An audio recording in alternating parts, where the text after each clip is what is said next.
कि संडे का नाम संडे क्यों है? संडे को संडे कहने का केवल एकमात्र कारण है कि भारतीयों ने पहले कहा था रविवार, उन्होंने ट्रांसलेट कर दिया संडे। मंडे को मंडे क्यों कहा जाए? हमने दूसरे दिन का नाम रखा था सोमवार यानी चंद्रवार, उन्होंने कर दिया। अभी लोग पूछते भारत की महानता क्या? अरे मैं क्या भारत की महानता बताऊं? जितने कंफ्यूज होंगे तो पढ़े लिखे कंफ्यूज हो सकते हैं। अभी अमेरिका ने पाथ फाइंडर भेजा, अरबों रुपया खर्चा करके, डॉलर खर्च करके, और पाथ फाइंडर ने लोग को बताया मंगल ग्रह का रंग लाल है। मैंने कहा कमाल है, हमारे गांव के बिना पढ़े लिखे पंडित जी बोलते मंगल की प्रॉब्लम है, लाल रंग का मूंगा पहन ले। गलत है क्या? अच्छा बताओ, अमेरिका ने बताया क्या? जितनी माताएं बहनें बेटी, एक प्रश्न पूछना चाहता हूं। अभी कुछ दिनों पहले अमेरिका ने अंतरिक्ष में ग्रह भेज भेज के बताया गुरु का रंग पीला है। इसके पहले बोला था कि अमेरिका ने कभी? इस दशक में बताया गुरु का रंग पीला है। मैंने कहा तुम सबके दिमाग का पेज ढीला है। हमारे यहाँ गांव की बिना पढ़ी लिखी महिलाएं जानती है आज गुरुवार का व्रत है, कौन से रंग के कपड़े पहने? नीले पे पहनने का नहीं है ना? शनि के लिए शनि का रंग नीला हो सकता है, किसने बताया? पर कहाँ कंफ्यूजन है? आज भी स्कूलों में पढ़ाया जाता है पृथ्वी गोल है, किसने बताया? गैलीलियो। कॉपरनिकस की खानदान में पैदा नहीं हुई थी, उसके पहले भारतीय ऋषि मुनियों ने कह दिया था पृथ्वी गोल है और अपनी माता जल के साथ अंतरिक्ष में चक्कर लगाती है। एक कहानी और बता रहा हूं मैं छोटे बच्चों के लिए। जितने बुजुर्ग बैठे मुझे सुने वो तो मेरा बोनस होता है, मैं जो कार्यक्रम युवाओं के लिए करने निकलता हूँ। एक कहानी आपने सुनी होगी। एक व्यक्ति सेब फल के बगीचे में बैठा हुआ था पेड़ के नीचे, सोच रहा था इतने में ऊपर से सेब फल गिरा। इस व्यक्ति ने कहा नीचे क्यों गिरा, ऊपर क्यों नहीं गया? और बाद में उसने सिद्धांत बनाया। उस सिद्धांत का नाम था गुरुत्वाकर्षण सिद्धांत, लॉ ऑफ ग्रेविटी। उस आदमी का नाम क्या था? Sir Isaac Newton. लेकिन सर आइजैक न्यूटन से 800 साल पहले इसी देश के एक वैज्ञानिक थे भास्कराचार्य, उनसे 800 साल पहले उन्होंने सिद्धांत ये का यही संस्कृत में लिख के रख दिया है। लॉ ऑफ मोशन यह भी पहले का लिखा हुआ रखा है। सबकी जेब में मोबाइल रखे होंगे। मोबाइल क्या है? वायरलेस। लेकिन वायरलेस का इजाद किसने किया? आज भी हमको पढ़ाया जाता है इटली के गुलिलिमो मार्कोनी। मैं इनकी सच बात कोनी, मैं गलत नहीं बोल रहा हूँ, पूरी दुनिया स्वीकार कर चुकी है। वायरलेस का आविष्कार किया था इसी भारत के एक वैज्ञानिक सर जगदीश चंद्र। तो करिए उनके नाम का जय घोष, सर जगदीश चंद्र बोस। कहीं ना कहीं दोस्तों हमसे गलती हुई। अभी 1857 के प्रोग्राम कर रहा था और जब बोल रहा हूं तो बहुत तीखा तीखा बोलने में आता है। पूरी दुनिया स्वीकार कर चुकी है ये पाइथागोरस थ्योरम के नाम से जो थ्योरम स्कूल में पढ़ाई जाती है, पाइथागोरस थ्योरम। ये पाइथागोरस थ्योरम पाइथागोरस के पैदा होने से पहले वैदिक सूक्त में है। शुरू सूक्तों में इसका नाम है, इसका पूरा उल्लेख है। इसका नाम है बोधायन सूत्र। पूरी दुनिया अपने अपने पार्ट बदल चुकी है। आजकल उसको पाइथागोरस बोधायन सूत्र बोलते हैं, लेकिन भारतीय गवर्नमेंट अपनी किताब बदलने के लिए तैयार नहीं है। पूरी दुनिया ने स्वीकार कर लिया जगदीश चंद्र बोस वायरलेस के आविष्कारक, लेकिन हम स्वीकार करने को तैयार। अभी परिचय करा रहे थे मेरा डॉक्टर मंगल जी प्लास्टिक सर्जरी के। मैं नहीं कहता, लंदन में एक मैगजीन निकलती थी 1794 का अंक है, 1794 का अंक है। उस 1794 के अंक में चित्र छपा हुआ है कि महाराष्ट्र के एक व्यक्ति ने एक व्यक्ति की प्लास्टिक सर्जरी की, नाक काट कर दूसरी नाक लगाई। उसकी नाक कटी हुई थी तो दूसरी नाक लगाई, चमड़ी निकाल कर उसी की फिट की ड्राफ्टिंग की। आज भी प्लास्टिक सर्जरी में एक टेक्निक रेनोप्लास्टी इंडियन टेक्निक के नाम से जानी जाती है। अगर बारीकी से देख सके 1857 लिखा हुआ है। ये लिखने की स्टाइल हिंदी में है, इंग्लिश में। ये किसकी इजाद की हुई है? अब जोश में मत बोल देना भारतीयों ने की। अपनी जितनी चीज उतनी ताकत भरना। बिच्छू काटने का मंत्र याद नहीं, सांप के बिल में हाथ डाल दिया, ऐसा काम कि तमाम एग्जीबिशन में भारत में नहीं लगाई, सबसे पहले एग्जीबिशन विदेश में लगाई। और ये जो 1857 लिखने की स्टाइल है, 1 2 3 4 5 7 8 9 लिखने की स्टाइल है, ये भी भारत से ही गई हुई है। पहले भारत में अंक लिखे जाते थे, भारत से अरेबियन में अंक गए, अरेबियन लोगों ने भारत से कॉपी किया और अरेबियन से फिर स्पेन वालों ने कॉपी किया। स्पेन की एक बुक में उन्होंने बताया हुआ भारत से अंक गए हैं। अभी तक वो कहते थे अरेबियन अंक, लेकिन अब अरेबियन बुक्स ओपन हो चुकी हैं और अरेबियन बुक में लिखा हुआ है नॉलेज हम भारत से लेकर आए थे। विदेश अपने इतिहास बदल रहा है, लेकिन भारत अपन तो महान है ना। उधर लगाऊं पास। अगर ईजाद हुआ तो भी ठीक है, नहीं हुआ तो भी अपनी महानता को कम हो रही क्या। पर दोस्तों, जितना आप मेरी बात पर हंसते हैं तब मैं भी कहता हूं देश में सबसे ज्यादा लंगड़े लूले पौड़ी अन्य हैं, चरक सुश्रुत की परंपरा पर एलोपैथिक फन्ने हैं। दूध दही की नदियों वाला देश बचा बसनारों में, दूध दही की नदियों वाला देश बचा बसनारों में। और असली गायें काटी जाती नकली दूध बाजारों में, असली गायें काटी जाती नकली दूध बाजारों में, असली गायें काटी जाती नकली दूध बाजारों में। असली दूध से असली पानी ज्यादा महंगा होए रे, असली दूध से असली पानी ज्यादा महंगा होए रे। पहले दास कबीरा रोए अब बाबा भी रोए रे, पहले दास कबीरा रोए अब बाबा भी रोए।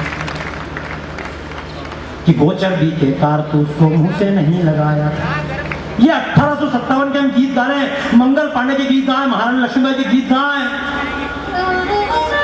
भगत सिंह की जय जयकार करें, राम सिंह कुका की बात करें। लेकिन वर्तमान ये कार्यक्रम अब करने की आवश्यकता क्या है। हो सकता है कुछ लोग कहें कि गड़े मुर्दे उखाड़ने की जरूरत, ये गड़े मुर्दे इसलिए उखाड़े जा रहे हैं ताकि हम अपना इतिहास भी देख लें और जो गलती हमने पहले की वो डबल से। ये ईस्ट इंडिया कंपनी क्या चली गई? नहीं। पिछले दिनों राजस्थान में, हरियाणा में एक घटना हुई थी, जानकारी हो तो यहाँ तो राजनीति से संबंधित लोग बैठे हैं, व्यापारी बैठे हैं, कर्मचारी हैं, मेरे युवा भाई मित्र भी हैं, बुजुर्ग हैं। एक घटना पूछ रहा हूँ आपसे। पिछले दिनों सरसों का तेल अमृत जैसा हो गया था। क्या हुआ था? सरसों का तेल जहरीला हुआ था और इस पूरे उत्तर भारत में 700 लोग मर गए उस जहरीले तेल से। और तेल ऐसा जहरीला हुआ कि डालडा के डब्बे के अंदर भी जहर और तेली जो घानी में से निकालता उसके अंदर भी जांच बैठी। जांच तो बहुत अच्छी बैठती भारत में, कैसी कैसी जांच। 60 करोड़ का घोटाला बोफोर्स का और जांच में 255 करोड़ रुपए खर्च हो चुके हैं। गलत है क्या? कोई व्यक्ति खड़ा हो बता। 60 करोड़ का कोई घोटाला और जांच में 255 करोड़ खर्च, वो 30 करोड़ पात्रों से निकाल ले गया, वो अलग से बोनस। सोहराब को क्यों मार दिया? मत मारो। जैसे सालेम को लाने में 60 करोड़ रुपए खर्च कर चुके हो, इसके लिए भी खर्च करो। पुलिस वाले क्यों पकड़ेंगे किसी आतंकवादी को? क्या पुलिस वाले को पागल कुत्ते ने काटा है कि आतंकवादी को पकड़ के लाएगा और बाद में मीडिया और नेताओं का दल उस आतंकवादी को महान बताएगा? तो पुलिस वाले के परिवार को कौन बचाएगा? पुलिस वालों को जो वाले भाइयों, अमेरिका जाता हूं, जब भी पुलिस दिखती हमको लगता बच गए, और भारत की पुलिस दिखती लगता फंस गए। गलत है क्या? लेकिन ऐसा क्यों हुआ? कुछ बातों पर चिंतन करते चले। मैं सरसों तेल की बात कर रहा हूं, लेकिन एक बात और चिंतन कीजिएगा, क्या कारण है? अमेरिका में एक पुलिस वाला खड़ा होता है और 50 लोगों की भीड़ पीछे चली जाती है। भारत के भी दक्षिण भारत में एक पुलिस वाला डंडा लेकर खड़ा होता है और 1000 लोगों की भीड़ आती है नारे लगाती हुई और पीछे पलटकर चल देती है एक पुलिस वाले के कारण। लेकिन क्या कारण है कि राजस्थान में इधर से पुलिस आती है तो छोकरे भाटे उठाते अब की बार आप। गलत है क्या? क्योंकि जब भारत गुलाम था, ये आज कभी जो पुलिस कानून है हमारा बनाया वो नहीं है। ये आज कभी हमारा पुलिस कानून अंग्रेजों का बनाया हुआ है। और जिन अंग्रेजों ने कानून बनाया था उन्होंने पुलिस वालों को सिखाया था ये भारत की जनता गुलाम है, गुलाम, इनको डंडे मार मार कर बस में करो, गालियां देना सिखाया था पुलिस वालों को अपने कानून के तहत। और भारत की जनता को हमारे नेताओं ने सिखाया था ये पुलिस अंग्रेजों की है, इससे डरो मत, इसको कूटो। वो पुलिस वाले भी भारत के पुलिस वाले थे, सर्विस करने वाले भी जनता थी। संघर्ष होता रहा, भारत की जनता पुलिस पर गोलियां चलाती रही, लाठी चलाती रही, क्योंकि अंग्रेज के पुलिस वाले थे और अंग्रेज की पुलिस भारत की जनता को मारती रही। धीरे से पता नहीं पड़ा कब 1857 के बाद 1947 आ गया और चुपचाप आजादी मिल गई। लेकिन पुलिस का कानून वही रहा। पुलिस को आज तक यही सिखाया जाता रहा कि जनता है डंडे मार मार कर बस में करते रहो। अंग्रेजी कानून के तहत आज भी पुलिस डंडा ही दिखाती है और जनता को भी कोई बताना भूल गया कि भैया ये अंग्रेजों की पुलिस नहीं है, तुम्हारे ही चुने हुए नेताओं की पुलिस है। जनता आज भी पत्थर फेंक रही है, पुलिस आज भी डंडे। मैं बात कर रहा था जांच की। जांच तो किस किस चीज की करेंगे, लेकिन जांच हुई सरसों के तेल की और निष्कर्ष निकला कि सरसों का पेड़ जो होता है उसके बगल में एक पेड़ और होता है, उसका नाम है ड्राप्सी, सत्यानाशी। गलती से सत्यानाशी के बीच सरसों में इतनी जनता बैठी। मैं एक प्रश्न पूछना चाहता हूं, हजारों सालों से हम सरसों का तेल खाते आए, आज तक ड्राप्सी इतनी और उस एक साल में मिली, उसके बाद फिर 8-10 साल होने पर आ गए हैं डबल से। फिर कभी गलती से कि नहीं आज से खाते आए हैं हम जिसको बरसों से, नहीं आज से खाते आए हैं हम जिसको बरसों से, अभी तक तो जान किसी की नहीं गई थी सरसों से। तेल हुआ क्यों घातक लाठी से बल्लम और परसों से, तेल खेलने लगा मौत का बोलो क्यों कल परसों से। अन्नपूर्णा के बेटे ने क्यों ठानी नादानी है, अन्नपूर्णा के बेटे ने क्यों ठानी नादानी है। और समझ सको तो समझो इसके पीछे क्या शैतानी है, समझ सको तो समझो इसके पीछे क्या शैतानी है। धू धू करके बोल रहे ये मरघट के अंगारे हैं, धू धू करके बोल रहे ये मरघट के अंगारे हैं कि षड्यंत्रों के सूत्रधार अमेरिका के हत्यारे हैं, षड्यंत्रों के सूत्रधार अमेरिका। तालियां बजाने की जरूरत नहीं, पहले कारण सुन लो। अमेरिका को अपनी सोयाबीन बेचनी थी, भारत के सरसों के तेल के होते हुए सोयाबीन को कोई खरीदने वाला, क्योंकि आज कल कहते गन्ने के रस पर प्रतिबंध लगाओ, अनहाइजेनिक। गन्ने का रस अनहाइजेनिक क्यों? अगर लोग गन्ना पिएंगे तो तुम्हारी पेप्सी को कौन हथेली लगाएगा? अगर देश की जनता गन्ने का रस पिएगी तो कोका कोला को कौन खरीदेगा? ये व्यावसायिक स्ट्रेटजी होती है, अपने दुश्मन को किसी भी तरह से गिराना। Everything is fair in war and कि भारत की सरसों है मानो फंसी जाल में मीन सुनो, भारत की सरसों है मानो फंसी जाल में मीन सुनो, लुभा रही है भारत को अमरीकी सोयाबीन सुनो। एकाएक कहां से इसमें आई सत्यानाशी है, एकाएक कहां से इसमें आई सत्यानाशी है लंबा षड्यंत्र समझो कि ये बात जरा सी है। हुई तेल में एक साथ जो इतनी बड़ी मिलावट है, हुई तेल में एक साथ जो इतनी बड़ी मिलावट है, लगता जैसे ईस्ट इंडिया के कदमों की आहट है, लगता जैसे ईस्ट इंडिया के कदमों की आहट है, लगता जैसे ईस्ट इंडिया के कदमों की आहट है। और उसकी अगवानी में अब खड़े हुए हम सारे हैं, और उसकी अगवानी में अब खड़े हुए हम सारे हैं। धू धू करके बोल रहे ये मरघट के अंगारे हैं, षड्यंत्रों के सूत्रधार अमेरिका के हत्यारे हैं। किसी को कब हीरो बना दिया जाता है और किसको कब ऊपर से नीचे, आपसे ज्यादा इस बात को कौन समझेगा? एक दिन तो राहुल महाजन देश के परम खलनायक, और अगली बार सारे टीवी चैनल राहुल महाजन की शादी कैसे हो रही है? एक दिन में हीरो और एक दिन में ये डालडा का तेल। ये इतनी बड़ी company Hindustan Lever, East India आई थी चली गई, लेकिन ईस्ट इंडिया कंपनी के साथ बाटा कंपनी भी आई थी, ईस्ट इंडिया कंपनी के साथ हिंदुस्तान लीवर कंपनी भी। और हिंदुस्तान लीवर कंपनी का पूंजी क्या थी? 3 लाख डालडा के डब्बे। और जितने बुजुर्ग मेरे सामने बैठे जानते होंगे, पहले मेलों में कोई डालडा, घर पर कोई डालडा लाता नहीं था। डालडा यानी नकली चर्बी,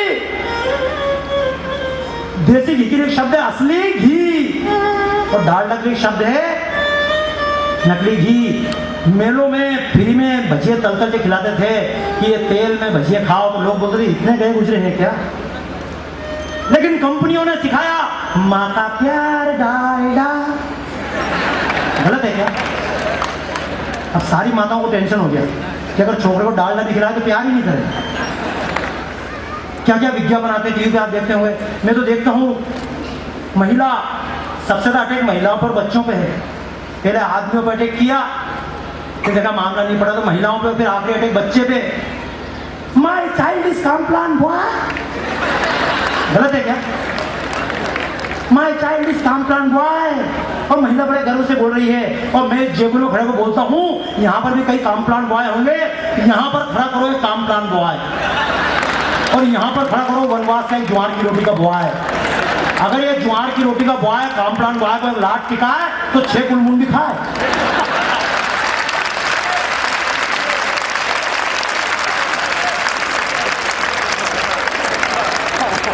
लेकिन नहीं दोस्तों, क्यों ये कार्यक्रम कर रहा हूं?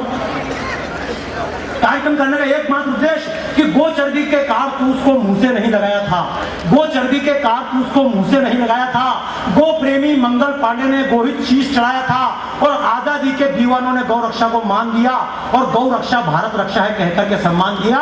पर अब गो की चर्बी वाला घी खाकर हम जिंदा हैं और संसद तक में गौ रक्षा के समर्थकों की निंदा है। क्या चर्बी मिला हुआ घी हम नहीं पी गए, पर हमारे अंदर मंगल पांडे पैदा। पूछा था कार्यक्रम का उद्देश्य क्या, तो कार्यक्रम का एकमात्र उद्देश्य है क्यों देश के बच्चे भगत सिंह नहीं बनना चाहते, क्यों देश के बच्चे सीईओ बनना चाहते बड़ी कंपनियों के, भगत सिंह क्यों नहीं बनना चाहते? क्योंकि भगत सिंह क्यों बनेगा बच्चा, इस देश का नौजवान भगत सिंह क्यों बनेगा? भगत सिंह बनेगा, अपनी जान लुटाएगा, दुश्मनों के हाथ से फांसी खाएगा और बाद में राष्ट्रपिता के हाथ से आतंकवादी कहलाएगा। ये मेरे शब्द नहीं है, इसलिए मेरे मन में तीखापन है। अगर महात्मा गांधी कहते थे, लिखा महात्मा गांधी ने कि भगत सिंह और क्रांतिकारी आतंकवादी हैं, तो मैं भी कहता हूं ये सारे अहिंसक आंदोलन वाले कायर हैं। क्या शर्म आपको नहीं आई? मुझे नहीं आई। जब संसद में एक व्यक्ति ने प्रश्न पूछा कि सुभाष चंद्र बोस का योगदान आखिर स्वतंत्रता संग्राम में क्या है, तो दिल्ली की गवर्नमेंट ने लिख दिया सुभाष चंद्र बोस का आजादी में कोई योगदान। क्या हमको बुरा नहीं लगा? कोई मूर्ख थे सुभाष चंद्र बोस? क्या भगत सिंह पागल थे? क्या चंद्रशेखर आजाद क्या घर से फुर्सती थे? क्या आत्महत्या करने गए थे? जिन्होंने देश के लिए प्राण दिया, हमने उनको कभी सम्मान? कुछ सीख अमेरिका से भी ले ली जाए। अमेरिका में जितने डॉलर होते हैं, नए निकलते हैं, हर नए डॉलर पर उस व्यक्ति का चित्र छपता है जिसने अमेरिका के विकास में योगदान। मैंने देखे हैं, जिमी कार्टर का भी फोटो मिलेगा, उसमें जैक्सन का फोटो है, फ्रैंकलिन का फोटो है, अब्राहम लिंकन का भी फोटो। तो वहां के चित्रों में अब्राहम लिंकन का फोटा और अपने महापुरुषों का टोटा, खाली एक।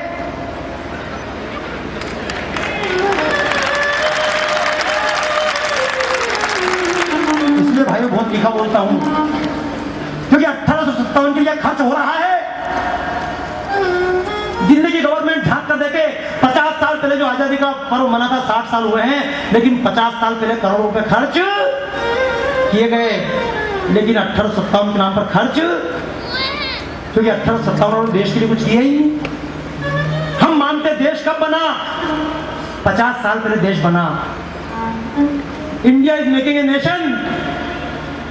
इसलिए भारत के राष्ट्रपिता, मैं आपसे प्रश्न पूछना चाहता हूं पूरी जयपुर की जनता से, क्योंकि हो सकता है कल मुझ पर अंगली उठाई जाए। क्या महात्मा गांधी के पहले राष्ट्र नहीं था? हाँ या ना? संवेदन से मानते हैं महात्मा गांधी क्या उनके पिताजी, उनके दादा बाबा के पैदा होने से पहले भी भारत राष्ट्र? ये राष्ट्र महात्मा गांधी का बनाया नहीं, ये राष्ट्र महात्मा गांधी का आदर्श राम का भी बनाया हुआ नहीं। राम भी इस भारत माता के पुत्र हैं। महात्मा गांधी ने अगर बनाया है, महात्मा गांधी ने अगर पैदा किया है, तो पाकिस्तान पैदा किया है। इसलिए महात्मा गांधी का सम्मान करता हूं, राष्ट्रपिता महात्मा गांधी, लेकिन भारत के नहीं, पाकिस्तान के राष्ट्रपिता। और पाकिस्तान चुनता नहीं है, क्यों किसी की?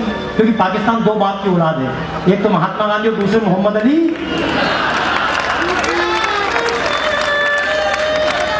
एक बात पहले कह दूं, 1857 की बात करूं, विद्यार्थी परिषद कार्यक्रम कर रही है।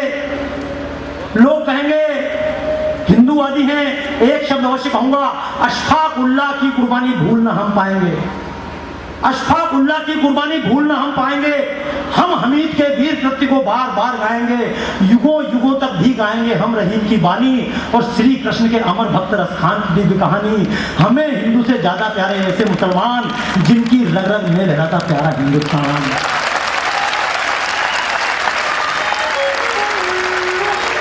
क्या अंतर है क्रांतिकारियों में? भगत सिंह के साथ भी एक मुसलमान थे, श्रद्धेय अशफाक उल्लाह खां, अशफाक उल्लाह खां को भी लोगों ने समझाया, अशफाक काफिरों के पीछे जान क्यों देते हो? अशफाक उल्लाह खां ने कहा था कुछ आरजू नहीं है, बस आरजू यही है रख दे कोई जरा सी खाके वतन कफन में। महात्मा गांधी के साथ भी मुसलमान थे। हम वंदे मातरम नहीं गाएंगे, मत गाओ। हम रघुपति राय को रजराम नहीं गाएंगे, मत गाओ। हम भारत को नहीं मानते, छोड़ के चले जाओ, अलग देश ले जाओ, 55 करोड़ भी ले जाओ। मैं नहीं कहता, चिढ़ता नहीं, क्योंकि पिछले दिनों मुझसे वेस्ट इंडीज में जाता हूँ, हर साल लोगों ने एग्जीबिशन बनाता हूँ, कभी वेद पर, कभी भारतीय साइंस पर, कभी भारतीय परंपराओं पर। लोगों ने कहा एक बार महात्मा गांधी को प्रदर्शनी बनाओ, तो मैंने ये कहा था अति सर्वत्र वर्जयेह। लोगों ने इतनी अति कर दी और आज बड़े गर्व से कहते हैं, ये मेरे साथ वेस्ट इंडीज के मित्र आए हुए हैं तो बैठे हुए हैं, Gita and Krishna NCIC told me to make exhibition on Mahatma Gandhi but I deny। Why? क्योंकि वहां पर तो महात्मा गांधी को हाईलाइट किया गया भयंकर तरीके से। यहाँ से बाहर निकलकर खड़े हो जाओ, किसी से कहो सावरकर, तो बोले हु सावरकर, भगत सिंह हु भगत सिंह, चंद्रशेखर आजाद हु चंद्रशेखर आजाद। वहां तो भारत के नाम से एक ही नाम है, महात्मा गांधी के नाम से पुरस्कार अमेरिका भी देता है, महात्मा गांधी के नाम से तारीफ ब्रिटेन भी करता है। लेकिन मैं कहता हूं अगर अमेरिका महात्मा गांधी को इतना मानता है तो अपने हथियार क्यों नहीं डुबो देता? और भारत 50 सालों से नोट भी चल रहे हैं, वोट चल रहे हैं, मूर्तियां चल रही हैं, क्या भारत अहिंसक हो गया? अभी दिन में बात चल रही थी, जब मैं बात कर रहा था देशभक्त भगत सिंह, तो मेरे मित्र पत्रकार आए थे, मुझसे पूछ लगे देशभक्ति का मतलब क्या? हिटलर? मैंने कहा मैं हिटलर की बुराई नहीं करता हूं। अपने देश के लिए हिटलर ने क्या बुरा किया? अपने देश की सीमाएं बढ़ाना हर देश का धर्म है। अगर बुराई करे क्यों अमेरिका बुराई करेगा? जो दूसरे देशों पर हमला कर रहा है वो बुराई करेगा? अरे जिनके घर पर लगी हुई है हथियारों की मंडी और शांति और सद्भाव सिखाते हैं हमको है पाखंडी, और निर्दोषों के खून से जिनके दोनों हाथ सने हैं आज अहिंसा और शांति के ठेकेदार बने हैं। देखिए पिछले दिनों गया था अमेरिका, तो मैंने कविता बनाई। मैं इतनी चीजें क्यों सुना रहा हूँ? मैंने कविता बनाई और जब अमेरिका में सुनाई तो मेरे मित्र पत्रकार थे, नेपाल के, वहां रहते हैं, मुझसे बोले बाबा जी ये कविता अमेरिका ने अगर सुन ली तो आपको गिरफ्तार। 11 सितंबर को घटना हुई थी और नवंबर में मेरे कार्यक्रम थे। मैंने उन मित्र से एक ही बात कही कि अभी तक तो कविता हिंदी में सुना रहा हूँ, तो अंग्रेजों को पढ़ ले,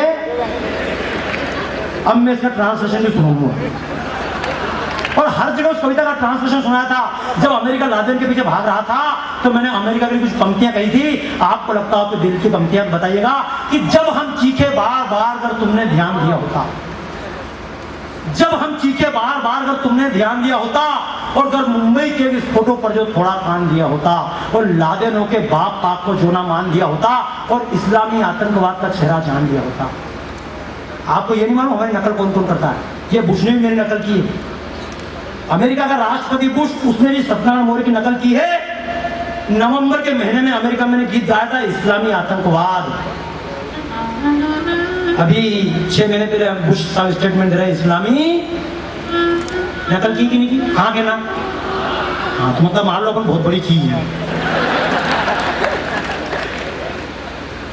कि जब हम चीखे बार बार अगर तुमने ध्यान दिया होता, अगर मुंबई के विस्फोटों पर जो थोड़ा काम दिया होता, और लादेनों के बाप पाक को जो ना मान दिया होता, तो बिल बुश दिल खुश रहता, यूं खंडित मान नहीं होता, और हंसता गाता अमेरिका यूं लहूलुहान नहीं होता। क्योंकि जिसने तुमको डसा नाग वह तुमने ही तो पाला था, और बारूदी सांचे में उसको तुमने ही तो ढाला था, और घुटनों के बल चलता था तब तुमने दिया निवाला था, क्योंकि तब वह औरों की पीड़ा का रिश्ता छाला था।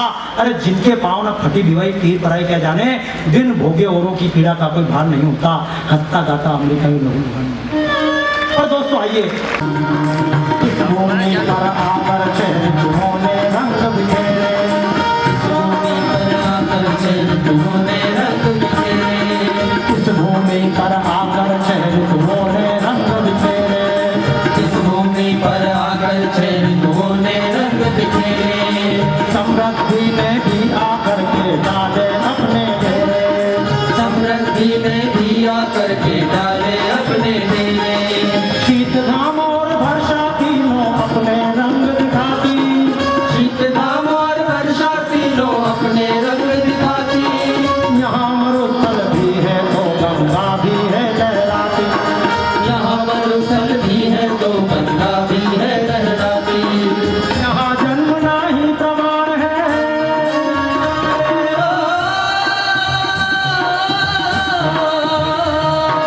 यहाँ जन्मना ही प्रमाण है अच्छे पूर्ण कराम। वंदे वंदे मातरम, वंदे मातरम, वंदे मातरम।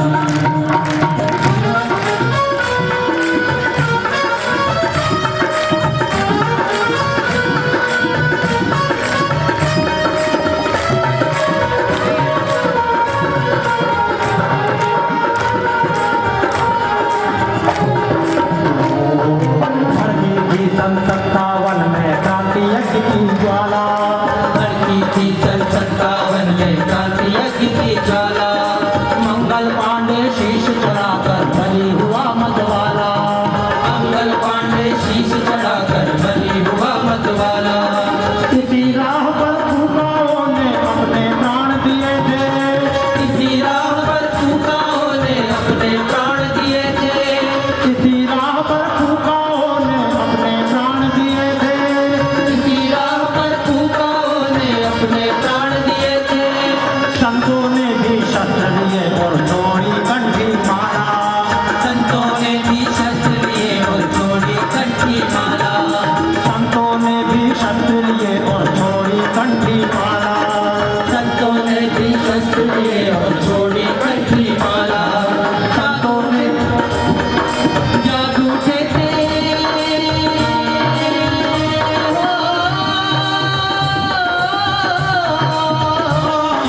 जाग उठे थे उत्तर दक्षिण पूरब और पश्चिम। वंदे मातरम, वंदे मातरम, वंदे मातरम, वंदे मातरम।